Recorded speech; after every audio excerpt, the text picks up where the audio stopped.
What's going on, you guys? I'd like to welcome you guys to the channel. It's your boy Big Dog back with another one take review. And today I got one for the Marvelous Mrs. Maisel season 4, episodes 5 and 6. This this season has been really good, but I think it just hit the height. It just hit that high note for me. I honestly want to say that episode 5 delivered what I think is my favorite scene from the entire show, and I know that is saying a lot, especially considering all the things that Midge and everybody else in this show has been through. But I legitimately think that episode 5 delivered the moment that it's not even that something I've been waiting for. It's just something that I was just like, okay, Rachel Brosnahan, like, a lot of this stuff is quick and witty, and you know what I'm saying? The dialogue is very, very fast paced. This is one of the first times like everything just seemed to slow down. And like we were completely immersed into a scene, and it just felt so real and authentic. And I'm talking about the scene excuse me. I'm talking about the scene with Midge and Shy Baldwin, because we know they got invited, and it's to them it's kind of like, what the hell? Why are we invited to this? You know what I'm saying? Like, this got to be a mistake. Something's wrong. But no, her and Susie go, and they can't help but have fun. All right, did you see this damn place? Did you see this wedding? I mean, you couldn't help but have fun at this place. And so they're dealing with that. And Midge finally gets a second alone with Shy. And she just talking, and he talking, and they just putting things out there. And she just apologized. She's like, that's all I wanted to do. She said, I book other shows. Other things that happen for me. But I just I'm not doing this for myself. It's like, because I never wanted to hurt you. Like, no matter what would have happened, I could have bombed, but like, I never wanted to hurt you in that process. I'm just like, I think Miz needed to get that, but she also pretty much makes it clear, like, yeah, we aren't friends, all right. And it's not a sense of like, okay, you did this to me, so we're not friends. No, it's like we had a business relationship. We moved past. We moved. We thought it was more than that, and then some things happened. I said some things that kind of like betrayed your trust, and like you kind of did me in a way that I don't think a friend would do a friend. It's like all of that was said without actually having to be said, and that's it. And I just enjoyed it so much. And and it's still so much more layered than just that, because we're talking when they call her in, they want her to sign the NDA, about everything that's going on. She's like, no, I didn't tell anybody. Not because anybody paid me. It's because I told Shy I wouldn't. And that's like, she's just like, I'm gonna stand on that. I don't care about none of that. I don't want y'all money. They were offering her a lot of money. $12,000 back then, shit ton of money. You know what I'm saying? Multiple, even Susie was like multiple cards, even though Susie over here getting paid like a motherfucker from Sophie Lennon, who went on to do her thing, and with the interview, the late night interview. We'll get to that in a minute. Excuse me. My apologies. I think I got some water right here. But yeah, I was just like, yo, this is just incredible, because so many people are going through different things in this, and this was a storyline I was kind of wondering. I was just thinking that, honestly, I thought it was just gonna go by, and I still kind of feel like there's more to it to be had. Are they going to explore some more? Hell, if I know, I really don't know. They can, they can stop here, and like, I just feel like all avenues are open right now, with the whole Shy Baldwin stuff. But I do think they're gonna settle something by the end of this season, because we saw them riding by and seeing him outside smoking. Like, he's lost most of the people he had accompanying him. Jesus, I can't say accompanying. I don't know, maybe it's because my nose stopped. I'm just gonna blame it on that. But like, yeah, it's just like, damn, that's crazy. You have Joe. Now I'm switching to a whole nother thing. We have Joe dealing with May. She's pregnant. May don't know how to react. May's like panicking. She's panicking about that. She's panicking about meeting Joe's parents. She flaked out on that. He had to make up names, and his father starting to notice, like, hey, man, you're getting inconsistent with your stories. You might need to think that through, because I can't remember last time, you know what I'm saying, I was referring to your mother, and I called her, you know what I'm saying, I forgot what she did or what her name was on two different occasions, you know what I'm saying? So you better get your stuff in. You better get your act together before, you know, your mother starts catching on as well. But I like May. I like May a lot, bro. I want to see more of her. Not she don't have to be in here. She don't have to be like a prominent character, because I think a lot of characters aren't just super prominent characters like Zelda. Zelda comes in, do her thing, then she's out of there. You feel me? So I enjoy that, you know. But I would like to see more of May, and honestly a little bit more of Joe.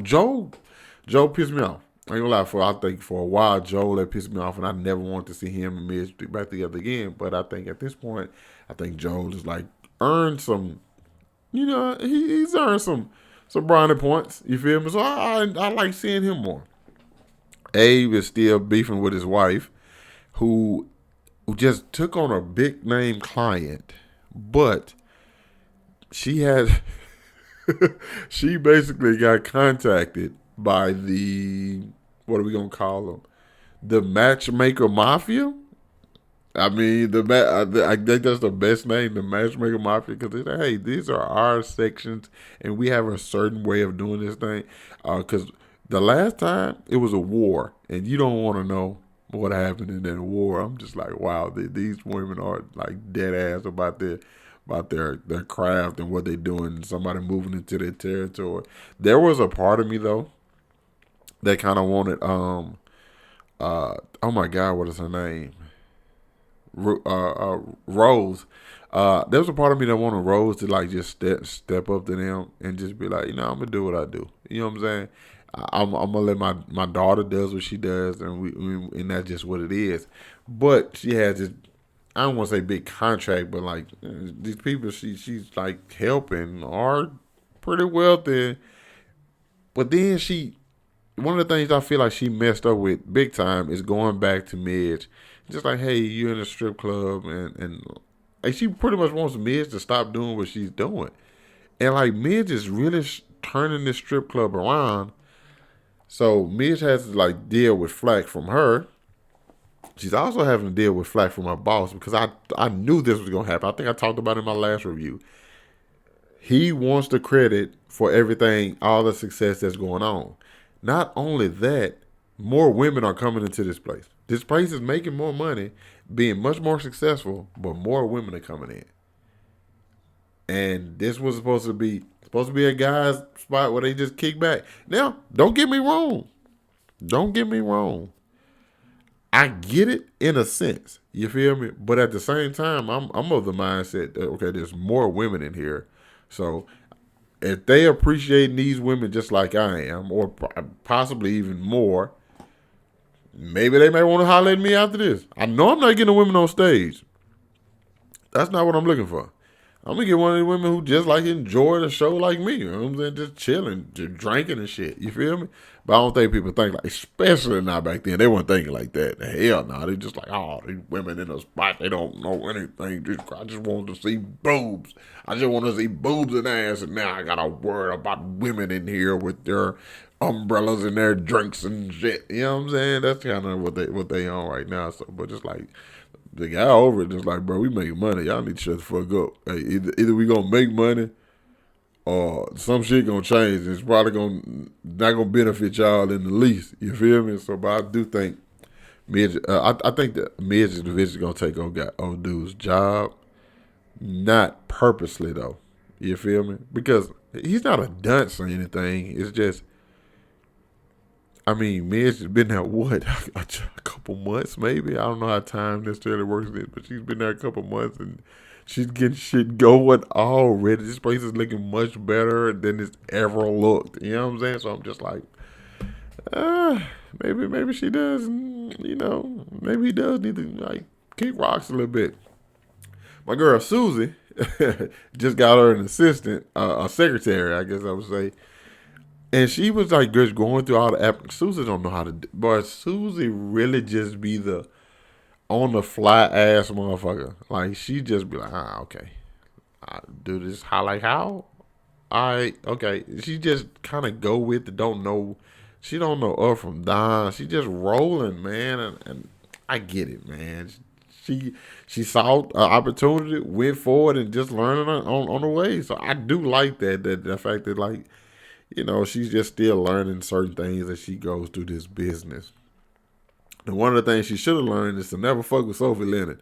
Because Sophie does all this stuff to get back in Susie's good graces. Susie helps her out, gets on this late night talk show. It's a hit. Boom. She gets the what's it called? I can't remember the name of the TV show or the game show or whatever. She ends up started hosting. She's successful. Yada yada yada. She's sending Susie all of these different things. So Susie don't want to fool with her. Then Sophie ends up turning to Midge. And this is where shit gets super shysty, dog. When I'm just like, are you fucking serious? She goes to talk to Midge. Offers Midge a job where Midge is going to be making hella money. She's basically just warming up the crowd before Sophie comes out. Sophie sees this, sees the laughs that Midge is getting, gets jealous, and goes out there and acts like a complete fucking buffoon, a whole child out there, and just ruins it all, and to the point that where they start having a ugly and disgusting personal back and forth between each other in front of the live audience. I said, yo, what the hell? Like you literally tried to sabotage this woman's career. You went to her pleading, and then the first thing you do is I'm just okay. So like Sophie, there's no more good graces for you. I thought that hey, like they were gonna do this and it's just gonna be another part of the story. You feel me? I don't get me wrong. I eventually feel like something bad was gonna happen, but this is the first taping, and you already do this. It's terrible. It's absolutely terrible. And Sophie need her ass whooped. So I don't know, man. I really don't. I'm at a loss. Sophie, you know better. You know better, so you should do better. You feel me? But apparently not, because Sophie, I don't know where this is even going. And another comic that I just have to mention is Lenny Bruce. Lenny Bruce was sleeping I guess he fell asleep drunk on the damn corner. Midge helped him up, and he just like, oh no, I don't want to be in this setting. You see me, just leave me on. I'm like, bro, what? She literally was just helping you, dog. Like, you was laying on the corner drunk. Do you know what could have happened to you, dog? You don't want to be on the Upper West Side? Like, you don't, like, this ain't your crowd? Cool. Who gives a fuck? She helped you up, bro. You was on I don't know what kind of friend or even an associate, dog. I'm gonna be honest. Even an associate, if I see somebody I like fuck with or somebody who done looked out for me, like it might come up. It's like on my way to where I was going, help me get through some. He literally just got through helping her a few episodes ago at the strip club. Okay, I see them over here laid out on the street, and I got a house and a bed that I can just grab them and put them in, so nothing won't happen to them. And then they wake up and they're mad at me. We might have to fight. We might have to fight. We legitimately might have to fight. It's just what it is. They'll be mad at me after that, but fuck it. We just gotta fight. Cause I don't know what that was, man. I do not know what that was. Uh, but yeah, man. These two episodes I thought were fantastic, bro. Fantastic. Cause I think when I started one of them, I think when I started episode 5, I'm just like, cause I didn't know it was 2 episodes. I thought it was 1, and I've been super busy this week. I was in Louisiana. I wasn't able to record down there. I got back home, had started a new job, and blah blah blah blah blah blah blah. So I was just like, damn, I need to watch this shit. And then I finally watched it. I'm just like, oh, I'm so happy. Like, it just made me feel good watching it. You know what I'm saying? Yeah, that's my review for The Marvelous Mrs. Maisel, season 4, episodes 5 and 6. Two fantastic episodes. I'm loving this season thus far. Kind of wondering. One thing about this is there's never necessarily like an end goal in sight. You know what I'm saying? So you don't know what to expect. I feel like the everybody has something important that they got going right now, and a lot of things about to come to a head really, really soon, and it's gonna be real, real ugly, I think. But I'm loving this. You guys let me know what y'all thought about it down in the comments. Hit that like button, subscribe to my channel. Thanks for watching the video. Hope you guys staying safe, and I catch up with you guys later. Peace.